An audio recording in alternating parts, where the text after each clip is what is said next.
মহাকাশে শুরু হয়েছে নতুন এক প্রতিযোগিতা। এবার হাতে হাত মিলিয়েছে মধ্যপ্রাচ্যের দুই প্রভাবশালী দেশ। আপাত দৃষ্টিতে এটি একটি বৈজ্ঞানিক প্রকল্প, কিন্তু এর নেপথ্যে কি লুকিয়ে আছে আর বড় কোনো কৌশলগত পরিকল্পনা? এই যৌথ স্যাটেলাইট কি শুধু গবেষণার জন্য, নাকি ভবিষ্যতের শক্তির ভারসাম্য বদলে দেওয়ার নতুন কোনো তুরুপের তাস? আর কেন এই উদ্যোগ ঘিরে বাড়ছে ইসরায়েলের উদ্বেগ? প্রশ্নগুলোই এখন মধ্যপ্রাচ্যের নতুন আলোচনার কেন্দ্রবিন্দু।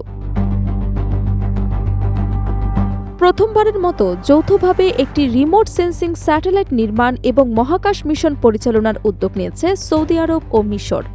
দুই দেশের ভাষ্য অনুযায়ী এই স্যাটেলাইট পৃথিবী পর্যবেক্ষণ, পরিবেশ বিশ্লেষণ, দুর্যোগ ব্যবস্থাপনা, কৃষি এবং বাণিজ্যিক বিভিন্ন কাজে ব্যবহার করা হবে। তবে বিশ্লেষকদের মতে এ ধরনের প্রযুক্তির ব্যবহার কেবল বেসামরিক ক্ষেত্রেই সীমাবদ্ধ থাকবে না। ভবিষ্যতের সামরিক নজরদারি, গোয়েন্দা তথ্য সংগ্রহ এবং কৌশলগত পরিকল্পনাতেও এর গুরুত্বপূর্ণ ভূমিকা থাকতে পারে। সম্প্রতি সৌদি মন্ত্রিসভা আনুষ্ঠানিকভাবে মিশরের সঙ্গে যৌথ স্যাটেলাইট প্রকল্পের অনুমোদন দিয়েছে।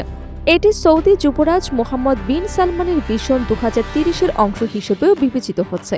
এই পরিকল্পনার মাধ্যমে সৌদি আরব তেল নির্ভর অর্থনীতি থেকে বেরিয়ে এসে মহাকাশ প্রযুক্তি এবং উদ্ভাবনের মতো খাতে নিজেদের অবস্থান আরও শক্তিশালী করতে চায়।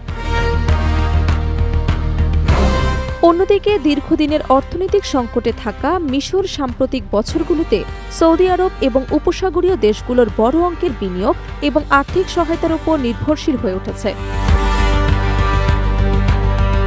বিশ্লেষকদের মতে এই যৌথ প্রকল্প শুধু দুই দেশের বৈজ্ঞানিক সহযোগিতাই নয়, বরং কৌশলগত এবং নিরাপত্তা সম্পর্ক আরও গভীর করার একটি গুরুত্বপূর্ণ পদক্ষেপ। একটি প্রকল্প ঘিরে সবচেয়ে বেশি উদ্বেগ প্রকাশ করছে ইসরায়েল। দেশটির নিরাপত্তা বিশ্লেষকদের আশঙ্কা, উন্নত রিমোট সেন্সিং প্রযুক্তি ভবিষ্যতের সামরিক পর্যবেক্ষণ এবং গোয়েন্দা তথ্য সংগ্রহে ব্যবহৃত হতে পারে। বিশেষ করে সিনাই উপদ্বীপে মিশরের সামরিক উপস্থিতি নিয়ে ইসরায়েলের দীর্ঘদিনের উদ্বেগ নতুন করে সামনে এসেছে। ইসরায়েলের কর্মকর্তারা বেশ কিছুদিন ধরেই অভিযোগ করে আসছেন, 1979 সালের শান্তি চুক্তির সীমার বাইরে গিয়ে মিশর সিনাই অঞ্চলে অতিরিক্ত সেনা এবং সামরিক সরঞ্জাম মোতায়েন করেছে। যদিও কায়রো এসব অভিযোগ কখনো অস্বীকার করেছে, আবার কখনো এই বিষয়ে স্পষ্ট অবস্থান না নিয়ে কৌশলগত নিরাপত্তা বজায় রেখেছে। বিশ্লেষকদের আরেকটি উদ্বেগের কারণ হল, অতীতে মিশরের কয়েকটি রিমোট সেন্সিং স্যাটেলাইটকে বেসামরিক প্রকল্প হিসেবে উপস্থাপন করা হলেও পরে সেগুলোর তথ্য সামরিক কাজে ব্যবহারের অভিযোগ উঠেছিল। ফলে নতুন এই যৌথ স্যাটেলাইট প্রকল্প একই ধরনের আশঙ্কার জন্ম দিয়েছে। এদিকে মিশরের মহাকাশ কর্মসূচিতে চীনের সম্পৃক্ততাও আলোচনায় এসেছে। দেশটির মিসরসাইট 2 স্যাটেলাইট চীনের সহযোগিতায় নির্মিত ও উৎক্ষেপণ করা হয়েছিল। শুধু তাই নয়, চীনের অর্থায়নে নির্মিত স্যাটেলাইট সংযোজন এবং পরীক্ষা কেন্দ্র বর্তমানে মিশরের মহাকাশ কর্মসূচির অন্যতম প্রধান অবকাঠামো হিসেবে কাজ করছে। ফলে এই নতুন উদ্যোগে ভবিষ্যতে চীনের প্রযুক্তিগত ভূমিকা কতটা থাকবে সেটিও নজর রাখছে বিভিন্ন দেশ। বিশ্লেষকদের মতে আধুনিক বিশ্বে মহাকাশ প্রযুক্তি আর শুধু বৈজ্ঞানিক গবেষণার মধ্যে সীমাবদ্ধ নেই।